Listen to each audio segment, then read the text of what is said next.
હવે જુઓ સાહેબ, અહીંયા આ જે ચીન દેશ છે, ચીન એનો એક પ્રાંત છે જેનું નામ છે યુનાન પ્રાંત. આ યુનાન પ્રાંતમાંથી એક કાકા ભારતમાં આવે અને કાકાનું નામ છે સ્વર્ગદેવ ચાઓલુંગ. સાહેબ આવું નામ? હા સાહેબ, ચાઓલુંગ સુકફા.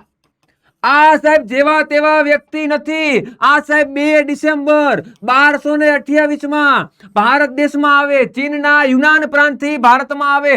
અને સાહેબ આ ભારતમાં આવી અને અહીંયા આસામના વિસ્તારમાં અહોમ કિંગડમ તમને બધાને ખબર જ છે, અહોમ સામ્રાજ્ય.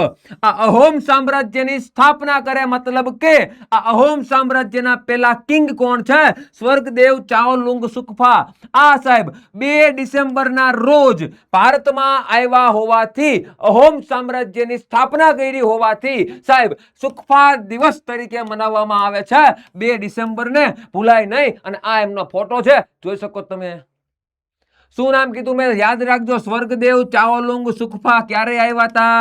2 ડિસેમ્બર 1228 માં આવ્યા હતા. સાહેબ 600 વર્ષ શાસન કર્યું અહોમ કિંગડમે. 600 વર્ષ શાસન કર્યું. રાઈટ, યાદ રાખજો. સરાય ઘાટનું યુદ્ધ, કદાચ તમે નામ સાંભળ્યું, સરાય ઘાટ. આ સરાય ઘાટનું વોર, એમાં પણ તમે એક નામ સાંભળેલું, મુગલની સેનાને ભગાડેલી સાહેબ. એ વોરનું નામ છે સરાય ઘાટનું યુદ્ધ. અને વ્યક્તિ કિંગનું નામ છે લચિત બોરફુકન. નામ શાયદ આપને સુના હોગા. રાઈટ, ચલો સાહેબ આટલું ક્લિયર, આગળ વધો.